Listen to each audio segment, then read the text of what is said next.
Wito huu umetolewa na afisa elimu taaluma mkoa wa Songwe Mtinga Malea alipokuwa akizungumza baada ya kushiriki katika shindano la usaili kwa wanafunzi wa shule za msingi lililoandaliwa na taasisi ya Teachers Junction.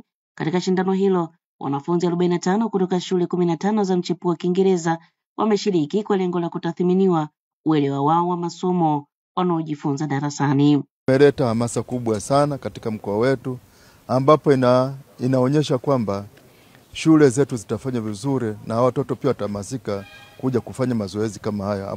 Inaleta hamasa kubwa sana kwetu sisi, kwa walimu pamoja na kwa wanafunzi, kuhakikisha kwamba wanajifunza vizuri, kuhakikisha kwamba walimu wanafundisha vizuri, watoto wao waweze kufanya vizuri, si katika kujibu maswali tu. Kweli tunashukuru, shule zimeonyesha ushirikiano mkubwa sana na mwisho siku tumefanikiwa kumpata mkali wetu wa Songwe. Kwanza kabisa tunasaidia kwenye kufanya tathmini ya namna gani ambavyo mitaala yetu imefikiwa kwa mujibu wa malengo ambayo serikali wameainisha. Hamasa kubwa tunayopeleka kwa wanafunzi ni kwamba asijiangalie yeye kwa uzuri na wale ambao wanamzunguruka.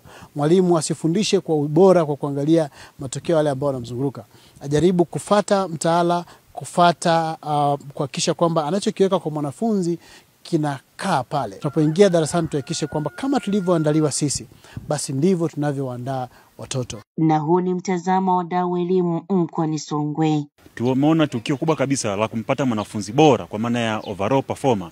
Tukio hili ni tukio kubwa sana ambalo linaongeza chachu kwa ujifunzaji upande wa wanafunzi, lakini pia inaongeza chachu ya ufundishaji kwa upande wa walimu.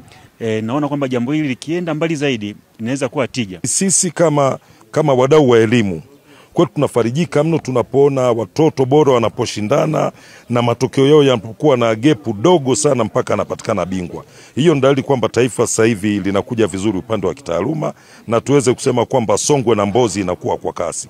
Jumla ya wanafunzi 15 kati ya 45 walioshiriki shindano hilo wanatajwa kufadhiliwa masomo yao kuanzia kidato cha kwanza katika moja ya shule zinazofanya vizuri kitaaluma. Joyce Lianda, Azam News.